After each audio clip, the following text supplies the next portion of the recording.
When I talk about high blood pressure, you have to break a belief system because it's a religion and it's not fact.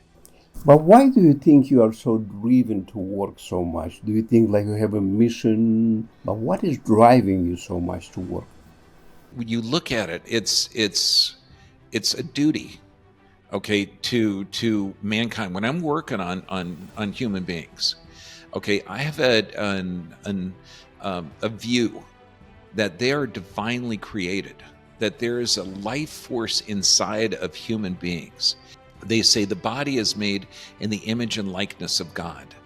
And in other faiths, they say that you're more energy than matter. And I have a mission to release this life force energy because I'm not curing disease or doing any of that stuff. That's not what a chiropractic neurologist does. Okay, they remove the interference so the body can adapt correctly.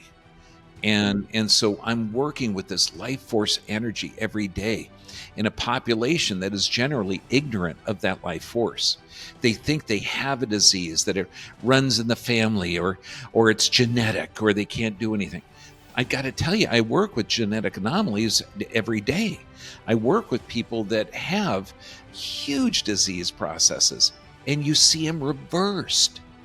And so it's and this is why I've got to do the teaching. I have to do it because we have to change the world, and we change the world by changing each person individually, and then that person can affect others. So I'm literally trying to infect the world with health, okay, with knowledge, because it's not there.